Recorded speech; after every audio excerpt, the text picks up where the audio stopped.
It's a series. And why am I saying it's a series of collapses as far as the banking sector is concerned? And this should be very, very alarming, not only for the government, for all of us. Another bank has now been added to the list of the financial institution facing crisis in India. The RBI has put Yes Bank under moratorium and limited the withdrawals to 50,000 rupees. Now, just very quickly, take a look at the recent collapses which have taken place as far as the Indian banking system is concerned. The IDBI Bank was also put under watch by the RBI by initiating prompt corrective action after its bad loans shot up by 80%.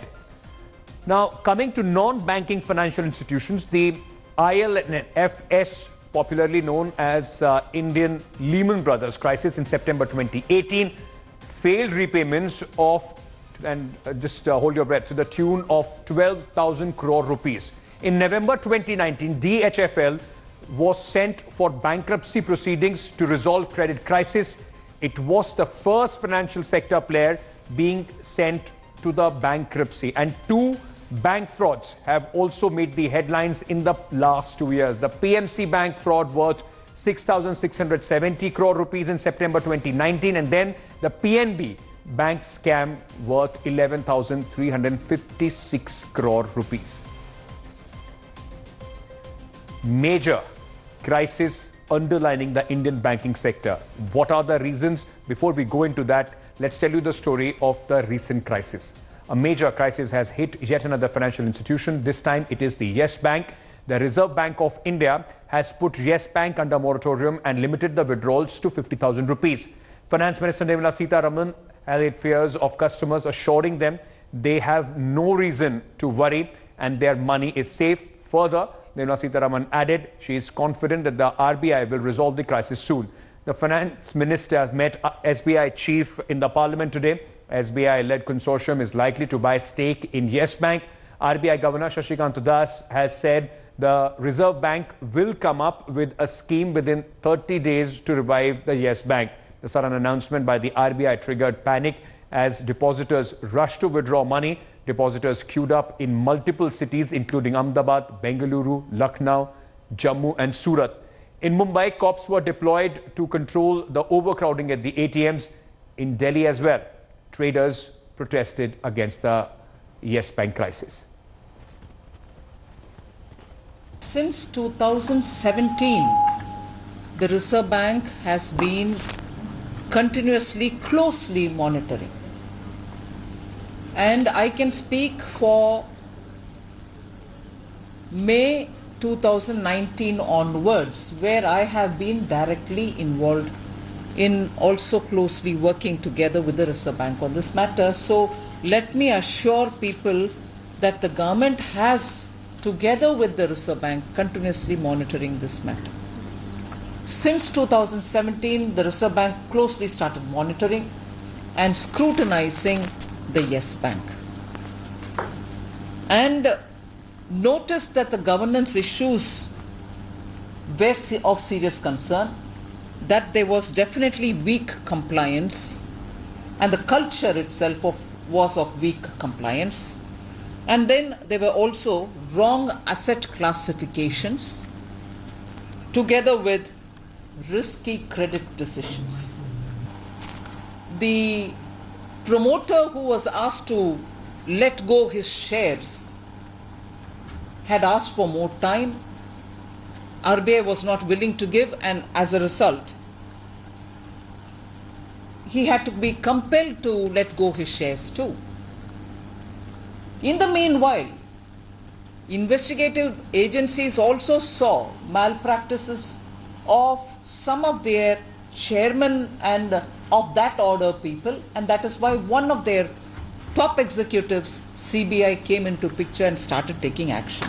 He even resigned, maybe quoting some other reason, but then he resigned clearly after the action was initiated. We have, the Reserve Bank has issued, has in fact issued two press statements, press briefs yesterday. They explain in detail the background of our decision. And your question was how soon it will be done. It will be done very swiftly. It will be done very fast. 30 days, which we have given, is the outer limit, and you will see, you will see very swift action from the Reserve Bank of India to put in place, a scheme to revive the Yes Bank. There is always a question that RBI acted prematurely. There could be another view that why did you take so long? We have been, as we have explained, we have naturally a market-based resolution of the problem. A bank-led, investor-led resolution of the problem is always preferable. We have said that in our press statement yesterday also. So naturally you have to give time to the bank, to the management to, take whatever steps or whatever efforts they need to take. And the bank did try over the last several months. Yeah. So when we found that it was not working out, so therefore and when we found that it was, we cannot wait and we should not wait any longer, RBI decided to intervene. So therefore, I think the timing is quite appropriate.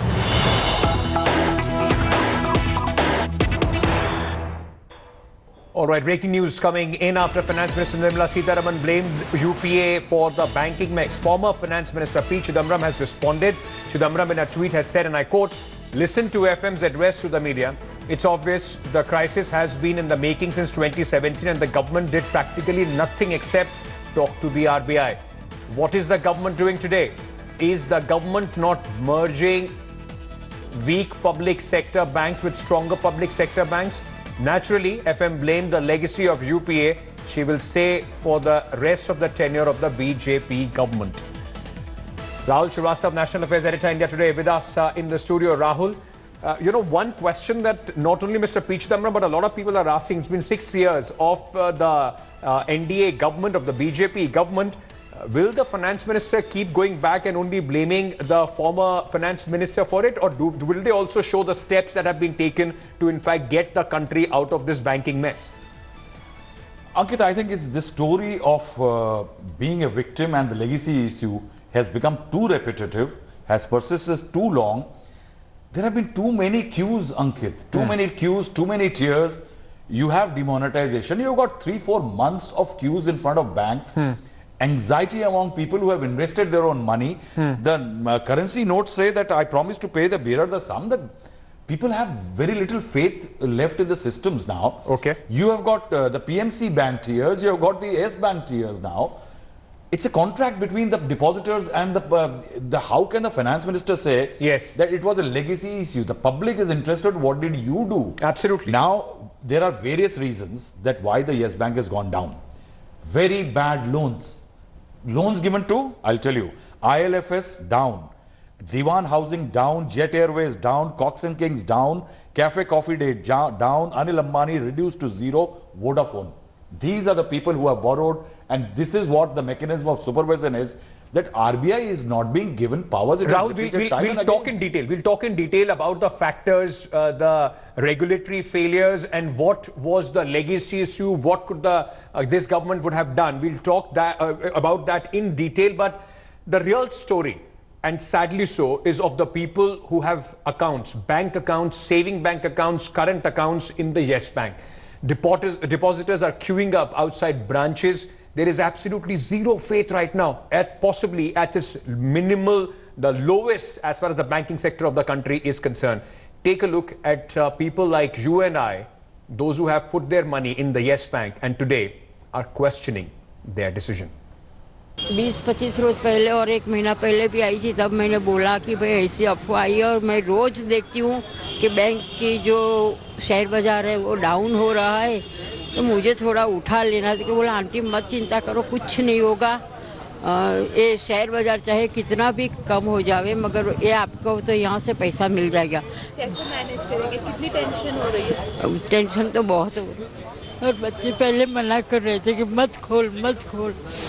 मैं बोली नहीं, मैं नज़दीक है तो रोज़ जाके कुछ भी मैं कर सकती हूँ। अभी मैं लेने के लिए आ रही थी, लेकिन अभी बीच में थोड़ी तबीयत खराब हुई ना, तो मैं खुद लेने नहीं आई। प्रॉब्लम तो है अभी, जो विड्रॉवल लिमिट 50 था, लेकिन it will be normal mostly in April. ठीक है जी। तो मेन चीज़ है जो आरबीआई है ना, आरबीआई ने इनकी रिस्पॉन्सिबिलिटी ली है, तो मेरे ख्याल में लोगों को पैनिक होने की जरूरत नहीं है।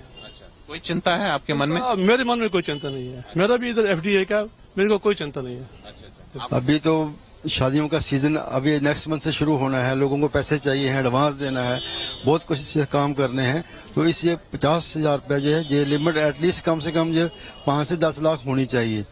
तो हमारा तो अमाउंट यहाँ काफी पड़ा हुआ है, बहुत से लोग हैं, आप देख सकते हैं, आगे पीछे भी देखिएगा, बहुत से लोगों को परेशानी तो है। Course it is a big problem, हम लोगों का तो भरोसा उठता जा रहा है। ऐसे हम yes bank was a good bank, but अगर उसमें भी बैंकिंग में भी ये प्रॉब्लम आ रही है, अभी और भी बैंक मर्ज करते जा रहे हैं, तो हम एज ए व्यापारी कहाँ अपने पैसे को सेफ रख सकते हैं? So that is going to be a big problem. Of course government should take action immediately to support the traders.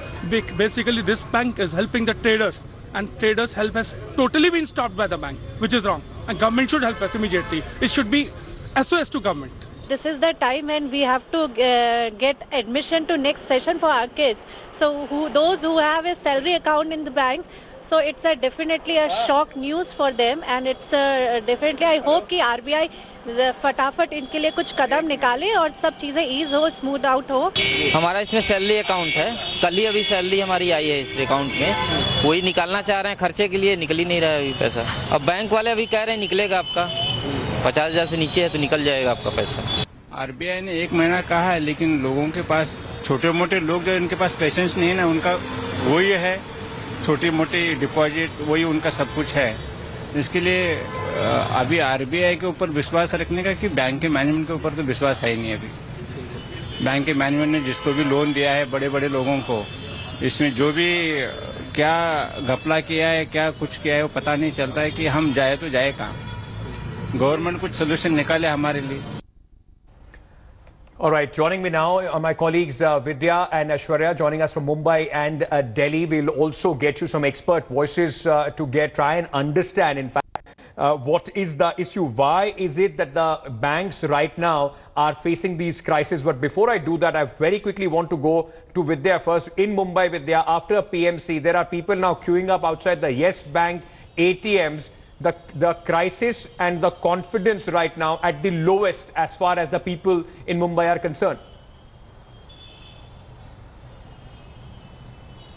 Well, certainly, the PMC bank had taken away much of, the belief that people had on the banking sector, and Yes Bank probably is the last, nail in the entire coffin of the banking sector. Probably a lot of people that I've been speaking to, they say that they do not really have faith. They don't know which bank to now put their money in, where it would be safe, because almost every bank does have NPAs, and we never know which bank would actually probably go ahead and say that the RBI would go ahead and say that moratorium is imposed and that you can't withdraw more than 50,000. I'm right now at this bank, the Yes Bank ATM, which is right here. Most of the banks of Yes Bank ATMs have run out of cash. People have been withdrawing since last night, since the news came in. People have been withdrawing money, and almost every ATM across the city has almost run out of cash. We have gone to a lot of other banks ATMs as well.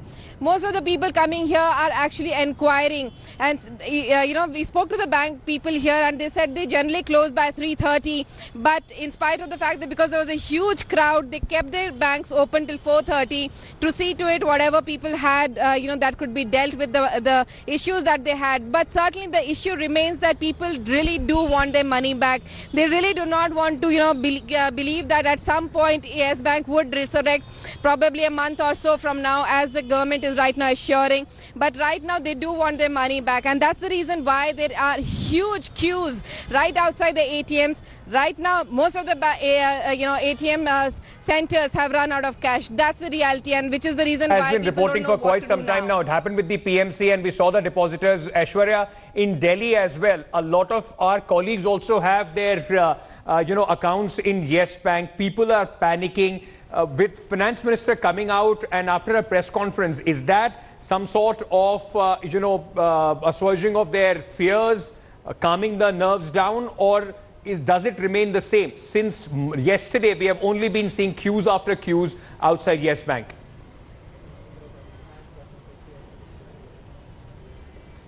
Well, Ankit, I'm standing right outside the Finance Ministry, where the press conference took place almost an hour back. And Nirmala Sitharaman, the Finance Minister, from the very beginning said that what she wants to convey is for every customer to be assured that their money will not go anywhere. In fact, throughout the press conference, this was the theme that she kept on going back to. She also said that they knew, the government and the RBI knew about the crisis which was happening in Yes Bank since 2017. She also said that the foremost priority of both the RBI and the government at the moment is to make sure that there is no panic. She also said you don't need to panic within the next 30 days. That's the deadline which has been given. Restructuring will take place and the bank hopefully will be back on its feet. Sure, Abhidya, thank you for joining me with all those details from the ground. Let me now introduce Mr. Vipin Malik, former RBI director, who is joining us on the broadcast. Rajiv Dubey, editor, Business India Today Group, is also with us in the studio. And we also have Rahul Srivastava, National Affairs Editor, India Today. Mr. Malik, thank you for joining us. I just want to come to you first, sir.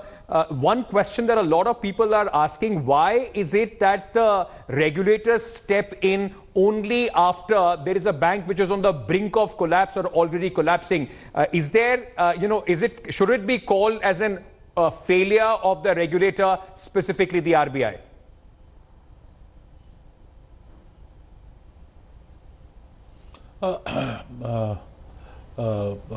Ankit, RBI has been worried since 1819, and they have been keeping very tightened vigil on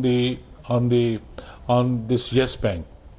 The very fact that in 2018-19 they imposed a penalty of 2 crore rupees on the bank itself showed that they were not they were uncomfortable, and there have been a regulatory defiance what has happened. You see, what happens is that sometimes the management come forward and put up the plans, and Reserve Bank agrees that okay, if your plans are okay, then we are ready to give you time, and that is what the management tried to raise 1.2 billion, which ultimately was failed because of what ultimately discovered was that the investor was not a investor who had actually that type of money. Having said so, let me tell you that I myself is surprised after seeing the balance sheet of the Yes Bank that their contingent liability is 6,57,000 crores contingent liability, whereas the total size of the balance sheet itself is 3,80,000 crores. If that much of contingent liability is there, why Reserve Bank has not been questioning those liabilities? That what type of these liabilities are? That is there a liability which the management has taken on behalf of the bank? I mean, that gives me a little surprise. Rajiv, second is that the fight within the family of the promoters. The fight within the family of the promoters itself was very, and other family members itself showed that there is a huge dispute, and due to which the banking progress what it should have taken has rather progressing it has gone down, and lot of complaints and cross complaints started. You see, once a complaints and cross complaints come, then the realities are discovered, and which the regulators generally are not aware of. So once these complaints started coming from the family members itself, that itself alarmed the Reserve Bank of India. Sir, may I request you to stay on with me? I'll just come to you. I'll just come to you so that we can discuss this in detail. But Rajiv, very quickly, you spoke to Rana Kapoor. I mean, at this point of time, that man seems to be suggesting that, listen, I have nothing to do with this bank. I mean, the people are questioning how could a promoter be even allowed to sell off his entire stake. He was, in fact, initially telling the RBI and others that I will not sell my stake off. He was very simply able to do that, and right now he's almost washing his hands off the entire crisis. Well, yes, I mean, his point is that I have not been involved for about 13 months and more than 13 months, and so I have no clue about what's going on, and so how it has failed, I can't say. But if you look at this November 19 is when he exited with his 0.8%, which was the last stake. and in just before that he exited with another 1.5%. So about 530 crore is he encashed, but he was out of the bank from in 18. So he was nudged out by the Reserve Bank of India, and the bank says that bank and the finance minister says that they had been observing the worsening performance of Yes Bank since 2017. So the question is that, you know, if there have been any investigation, any forensic investigation of this. Apparently there have been 3 forensic reports which have been done by Yes Bank on RBI's request, and those had been presented to RBI. Okay. What happened to those reports is not clear yet, because finally nothing came out of that reports except for the fact that the promoter, founder and managing director was asked to leave. Yes. Barring that, so one needs to know now that SBI or whoever, RBI and SBI will be in control of this bank. They will be able to investigate it deeper as to what really caused the failure of these loans. Okay, Mr. Manik, I also want to understand from you, you know, we heard the finance minister largely, she spoke about how these are legacy issues, the mess which has been created by the, former governments, the government under the UPA. What, according to you, is plaguing this, sir? And why is it that the government, if I only talk about the current government, despite being 6 years in power, has not been able to, in fact, do anything as far as this mess is concerned? At the beginning of the show, I just went on with a list of financial sector institutions, banks and others which have collapsed in the last 2-3 years.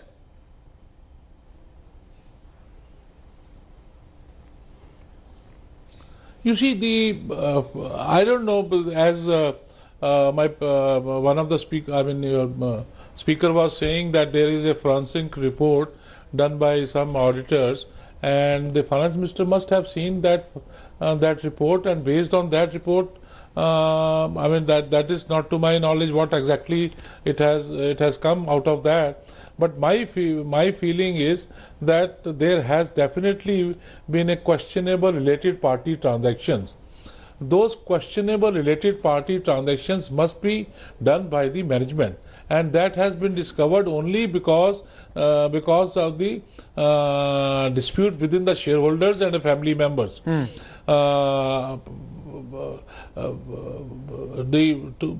To my mind, let this. I should not guess anything except that in 2014 that the loan portfolio was 55,000 crores, which went up in 2019 to 2,41,000 crores. In 5 years, if such a growth is happening, whenever there is a unnatural growth, in my opinion, it is unnatural growth. Okay. Whenever such unnatural growth happens, the Reserve Bank or regulators must look into it, that because that growth is not linked with the economy, that growth is not linked with the actual banking. Okay. That what is the reason that the loan portfolio has gone 5 times in 5 years? Okay. So there is somewhere lack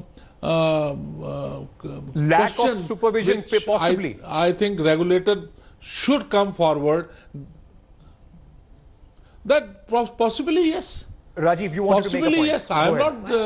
I can't protect the regulator of this from bank that point of view. The model of this bank was that it used to lend to people often, those who nobody lent to. Or those who had already exercised their limits in other banks. So they were very often. So obviously, when you lend to such institutions or organizations, you will get higher rates of interest, but you're also taking higher risk. And what happened with the slowdown and with the economy tanking is that risk got magnified multifold. So it's not as if it was a conscious decision of the management of this bank to take higher risk, and they paid the price for it. But Rajiv, isn't it in a situation like this, the regulator comes in? Isn't it that, that is why the regulator is there, that is why RBI is there for supervision, and that is exactly what Mr. Malik was saying, that possibly there was some oversight there as well. Rahul, before I come to you, very quickly, I just want to go across and tell our viewers, because the big question out of all these technicalities that a lot of people are talking about is my bank safe?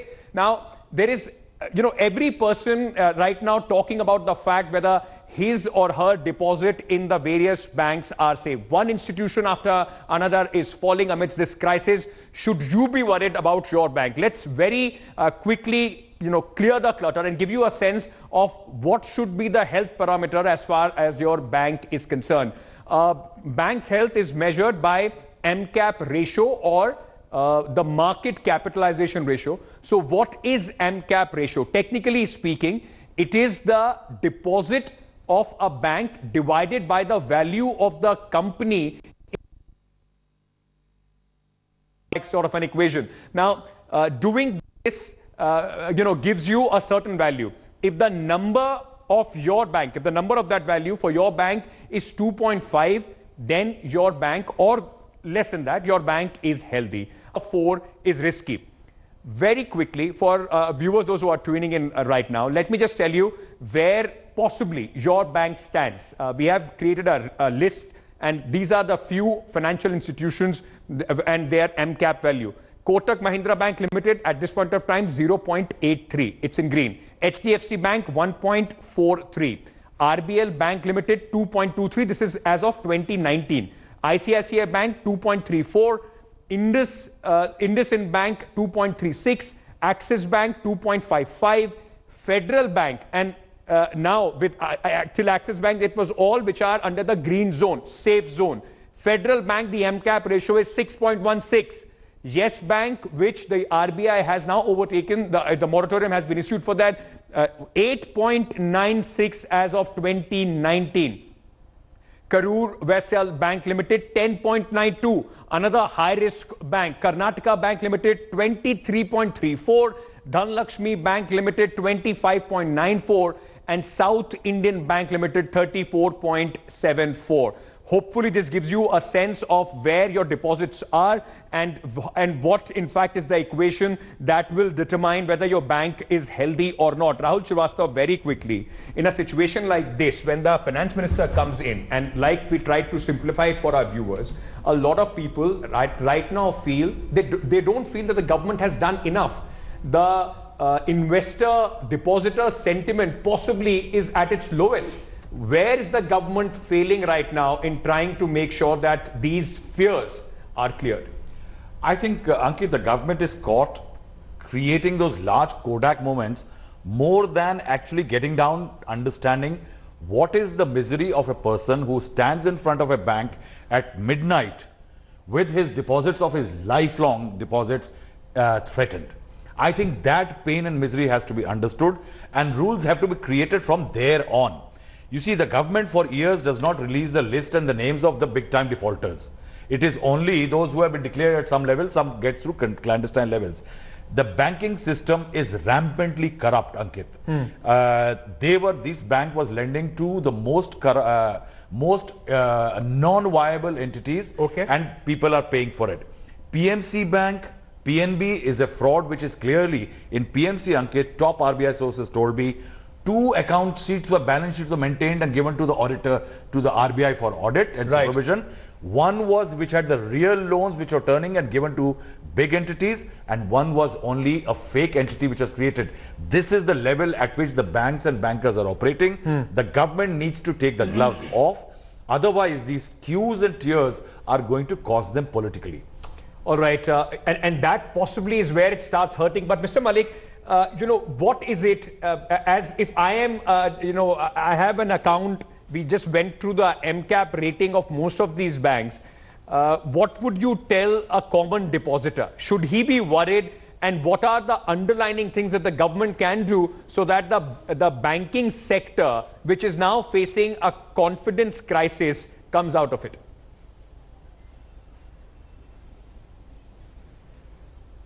You see, let me assure the banking depositors that the government cannot afford to close down the bank or allow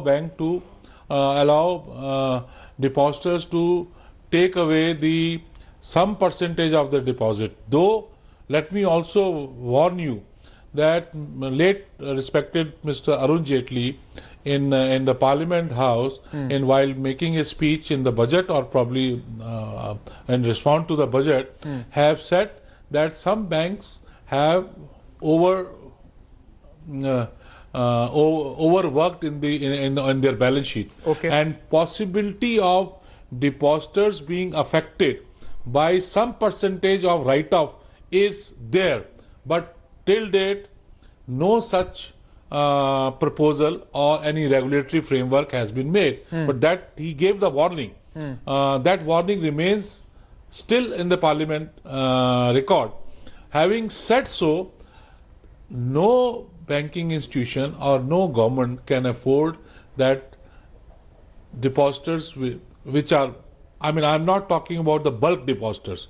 There are bulk depositors in this bank, probably seeing the growth of 5 years. And I would not be surprised, and I don't have any apprehension, that there are certain deposits or agreements outside the bank. Okay. When I say outside the bank, that if you have, say, suppose lend 1,000 crore rupees to Vipin Malik, right, there is a separate agreement between Vipin Malik and the promoters or some third party company, okay, where some percentage of income is going to that account.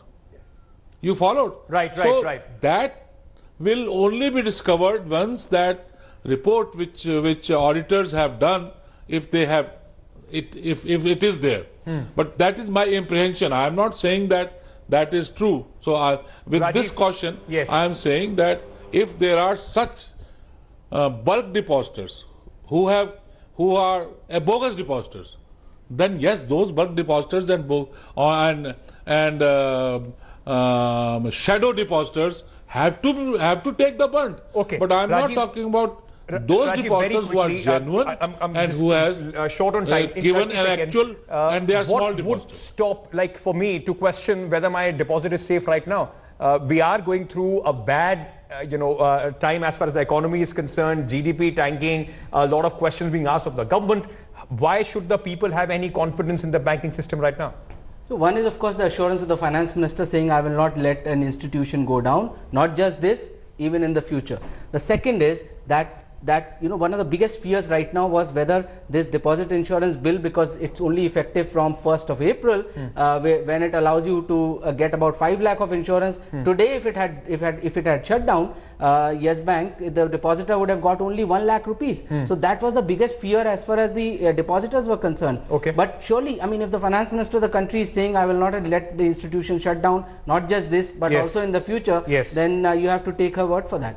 Rahul, very quickly, I'm completely out of time, but we also see politics being played on this. Why is it that the finance minister, maybe the prime minister, could just work across the aisle with the opposition, which is now trading guns at the finance minister, calling her incompetent? They are saying that all this is happening under her watch. Why can't they sit together with maybe a Manmohan Singh, get some advice going, and maybe work as far as the people are concerned? But if they start working together, Ankit, where will the political plan come from? Every time something happens in this country, there is a conspiracy theory by this government. If there is Delhi riots, the NDA government says that it was a conspiracy against the government. While the government is supposed to check those conspiracies, the Aam Aadmi is the victim. The government says we are victims of a conspiracy. In Delhi riots, they are a victim of conspiracy. In Yes Bank, it's a legacy. In Punjab National Bank, it happened before them. The NPAs were notched up by Chidambaram. 6 years, Ankit. I think this government eventually is going to pay the burden of the fact that it is not addressing the issues, yes, is actually managing the headlines. There is no other way to put it more bluntly. As far as the current situation is concerned, people are actually the victims. It's not the government which can hide behind the victimhood every single time. 6 years already been given to you. You still have 4 more to correct, whether you call them legacy issues or not. With that, I thank all my guests for joining me this evening. Hi everyone, Preeti Chaudhary here. Hope you like this video. For latest news and analysis, like and subscribe to the India Today YouTube channel. And don't forget to press the bell icon to stay updated. Thank you for watching.